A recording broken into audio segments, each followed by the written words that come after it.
Biliyorsunuz, her gün borsada milyonlarca liralık hisse senedi, tahvil ne ararsanız alınıp satılıyor. Peki bu devasa sistemin tıkır tıkır işlemesini, herkesin parasını ve hissesini güvenle almasını sağlayan o görünmez güç ne olabilir? İşte bugün Türk finans piyasalarını aslında ayakta tutan o gizli kahramanı, yani Takas Bank'ı mercek altına alıyoruz. Ama başlamadan hemen önce küçücük bir hatırlatma. Bu ve bunun gibi finansın derinliklerine indiğimiz analizlerin devamı için Lojitüb kanalına abone olursanız bize müthiş bir destek vermiş olursunuz. Şimdiden teşekkürler. Şimdi konuyu anlamak için çok basit, günlük hayattan bir soruyla başlayalım. Diyelim ki internetten daha önce adını sanını duymadığınız bir satıcıdan son model pahalı bir telefon alacaksınız. Parayı gönderdiniz diyelim. Telefonun size sapasağlam geleceğinden nasıl bu kadar emin olabiliyorsunuz? Aslında işin sırrı şu.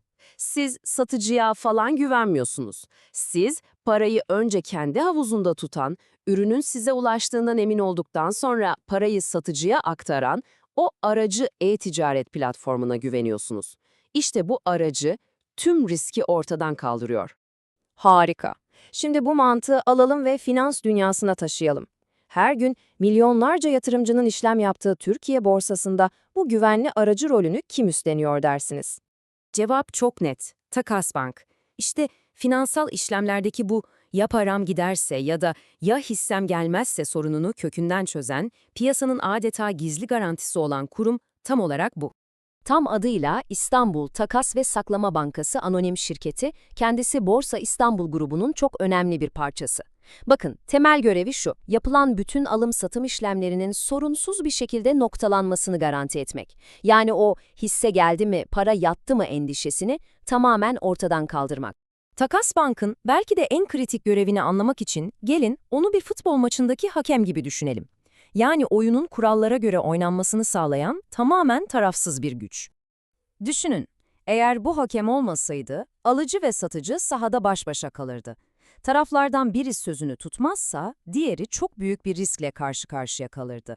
İşte Takas Bank, bu riski yok etmek için her işlemin tam ortasına giriyor ve diyor ki, siz kenara çekilin, iş bende. Bu yaptığı işin havalı bir teknik adı var, merkezi karşı taraf olmak. Yani Takas Bank her alıcı için bir satıcıya, her satıcı için de bir alıcıya dönüşüyor. Bu neyi sağlıyor biliyor musunuz? Yarın bir gün bir aracı kurum iflas etse bile sizin işleminiz güvence altında kalıyor ve piyasada bir domino etkisi yaşanmıyor. Zaten geçmişteki büyük küresel krizlerin sebeplerinden biri de tam olarak bu karşı taraf risklerinin yönetilememesiydi. Bu arada bu sistem sadece bize özgü değil. Mesela Amerika'da da DTCC diye bir kurum var. O da piyasaları güvende tutmak için birebir aynı hakemlik görevini yapıyor. Peki Takas Bank'ın bu devasa sorumluluğunu daha basit anlamak istersek, gelin yaptığı işi 3 kritik göreve ayıralım. İlk görevi az önce uzun uzun bahsettiğimiz o meşhur hakemlik, yani merkezi karşı taraf olmak. Siz alım ya da satım emrini veriyorsunuz, Takas Bank anında araya giriyor ve işlemi her iki taraf için de garanti altına alıp güvenle sonuçlandırıyor. İkinci ve çok önemli görevi, adeta aşılamaz bir dijital kasa gibi çalışmak, yani saklama hizmeti sunmak. Sizin aldığınız bütün o hisseler, fonlar ne varsa, sizin adınıza, kimlik numaranıza kayıtlı bir şekilde Takas Bank'ta dijital olarak saklanıyor. Bakın bu şu demek, sizin çalıştığınız aracı kurumu batsa bile varlıklarınıza hiçbir şey olmaz. Onlar size ait ve Takas Bank'ta güvende kalmaya devam eder. Üçüncü görevi ise risk yöneticiliği. Özellikle vadeli işlemler gibi daha karmaşık ve riskli piyasalarda işlem yapan taraflardan bir nevi güvence bedeli, yani teminat alıyor. Bu toplanan teminatlar, olur da büyük bir oyuncu batarsa, tüm piyasanın bu durumdan zarar görmesini engelleyen dev bir sigorta sistemi gibi çalışıyor. Tamam, bütün bu teknik detaylar çok güzel. Peki bu sistemin varlığı bizim hayatımıza ne katıyor? Ya da şöyle soralım, eğer olmasaydı ne olurdu? Gelin bir de bu açıdan bakalım. Yani evet, sistemin geneli için harika bir şey olduğunu anladık.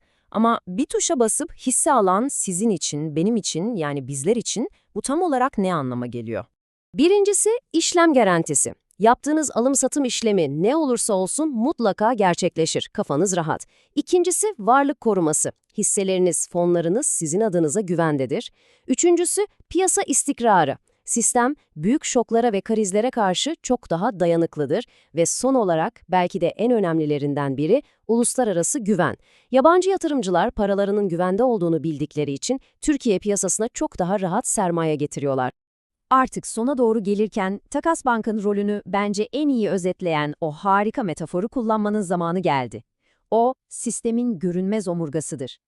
Bu gerçekten harika bir tanım. Türkiye finans sisteminin sessiz omurgası.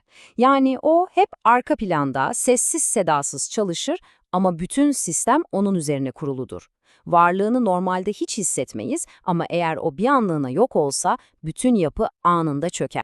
Peki siz her gün yaptığınız o yatırımların arkasında duran bu kadar büyük ve sağlam bir gücün varlığını daha önce hiç merak etmiş miydiniz?